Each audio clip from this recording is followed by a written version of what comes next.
સુનાખાન ગામ છે આ નારોની તકલીફ છે 2 વખત ધોવા ગયું ને બાળકોને સ્કૂલે જવાનું અમારે મેન રોડ જ આ રસ્તો તે નારું તૂટી ગયું છે હવે પાણી આવી જાય તો આવીને અમારે તો ઘેરા જ જવાય અંદર તે બહાર જવા તો કોઈ અધિકારી આવતા નથી કંઈ નહીં ખેડૂતોને આ બધું ગમે તે ઓર લાકડો લઈ જવું હોય ખેતર કે પછી ચાર લાવવો હોય આ બહુ મુશ્કેલ પડે અમારે બીજો રસ્તો નહીં ને ગામ ચુનાખાન છે ચોમાસામાં તો બહુ તકલીફ પડે છે કેમ કે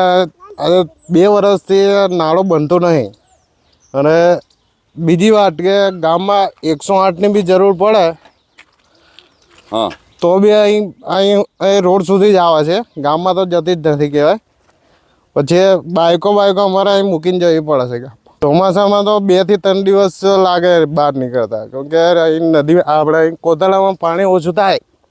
તો બહાર નીકળાય કે ભાઈ સરકાર માટે એક જ માંગણી છે અમારે કે આ નાળું બની જાય અને અમારે આવવા જવાનો રસ્તો થઈ જાય એના માટે ચુનાખાન ગામમાં નાળું તૂટી ગયો છે એટલે છોકરાઓને ભણવા નિશાળે જવામાં બહુ તકલીફ પડે છે કેમ કે શું છે કે જે પાણી આવી જાય તો વધારે મુશ્કેલી પડે છે એટલે અહીં ગાડી જે છરકાવવામાં હતી એટલી તકલીફ પડે છે તો આ સરકારને કંઈ વિનંતી કરીએ છીએ કે કંઈ અમારું નાળું બની જાય એ માટે રજૂઆત કરીએ છીએ સૂત્રોચ્ચાર કર્યા અને